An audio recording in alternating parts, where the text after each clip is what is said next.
Magandang umaga mga kapatid, Dave Abuel po para sa News 5 Now. Nagsimula na nga ngayong araw ang Brigada Eskwela para sa school year 2025-2026. Pinangunahan yan mismo dito sa Piñahan Elementary School sa Quezon City.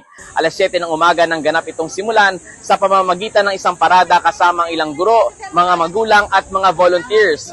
Tulong-tulong ang mga volunteers mula sa isang pribadong kumpanya sa pagtanggal ng mga agyo, pagpunas ng mga alikabok sa pader at pagpintura ng mga silid-aralan. Paghahanda yan sa muling pagbalik ng mga estudyante ngayong June 16. Bukod dyan, nagkaroon din ng isang programa kung saan itunuro sa mga guro at mga lumahok na magulang ang pagpapanatili ng kalinisan sa eskwelahan.